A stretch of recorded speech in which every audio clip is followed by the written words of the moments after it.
మొన్న పహల్గాంలో 26 మంది అమాయకుల మీద విచ్చలవిడిగా దాడి చేసి చంపడం ఈ దేశ ప్రజల మనసు కలిసివేసింది.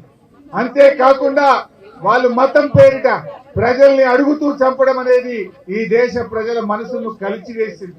అందుకే ఈరోజు భారతదేశం ఆ ఉగ్రవాదులను తుదముట్టించడానికి శాశ్వతంగా ఈ పాకిస్తాన్ నుంచి భారతదేశం మీద జరుగుతున్న దాడిని ఒక పరిష్కారం చూపడం కోసం ఇవాళ ఉగ్రవాదుల మీద భారతదేశం దాడి చేస్తూ వచ్చింది. కానీ ఇలా పాకిస్తాన్ ఎన్ని ప్రయత్నాలు చేసినా మన భారత సైన్యం అద్భుతంగా పోరాటం చేస్తూ పాక్ యొక్క కుట్రలను ఎప్పటికప్పుడు కూడా వాటిని ఛేదిస్తూ ఇవాళ ఉక్కిరి బిక్కిరి చేస్తా ఉంది పాకిస్తాన్. మరి ఇటువంటి సమయంలో మనం కూడా త్యాగాలకు సిద్ధపడాలి. అవసరమైతే రక్తదానాల కోసం ఈ దేశంలో ప్రతి యువతి యువకుడు సిద్ధంగా ఉండాలని చెప్పి కూడా నేను పిలుపునిస్తా ఉన్నాను.